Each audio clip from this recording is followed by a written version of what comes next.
Hello everyone, हजुर सबैजनालाई म चाहिँ यसरी छुर्पी देखाउँदै आएँ। डोकोमा पनि हामीले टन्न राखिसकेका छौँ। हेर्नुहोस् न, हिजोदेखिकै मैले चाहिँ छुर्पी देखाउन थालेँ। किन भन्दाखेरि चाहिँ यो छुर्पीहरू चाहिँ अब डगीहरूलाई पनि दिने भएकोले गर्दाखेरि चाहिँ हामीले चाहिँ यसरी लामो लामो पनि लिएर राख्छौँ। अनि त्यसरी नै यो डल्ले खोर्सानी पनि हामीले राखिसकेका छौँ। हेर्नुहोस् न साथीहरू, अन्त चाहिँ यसरी पनि यो टमाटर पनि हामीले राखेका छौँ। काटेर राखेको छुर्पी त हामीसँग हर समय नै हुन्छ। अनि यो काटेर राखेको सानो सानो छुर्पीहरू पनि हाम्रो हर समय नै हुन्छ।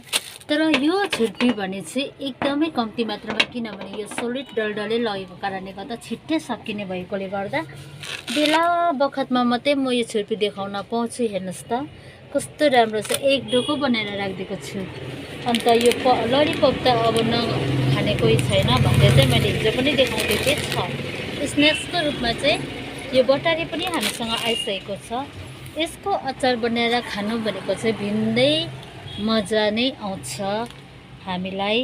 अन्त चाहिँ मैले पनि साह्रै परिचित थिइनँ यो बारेमा, तर अहिले भने चाहिँ म यति साह्रो पल्के भन्छ नि होइन, यति साह्रो मिठो लाग्न थालेको छ, फेभरेट हुन थालेको छ मेरो लागि चाहिँ अचारहरू। त हेर्नुहोस् न, यहाँनिर हामीले मिलाएर सबै कुराहरू राखिसकेका छौँ। साथीहरू जे मनपर्छ त्यही टिपेर लानुहोस्।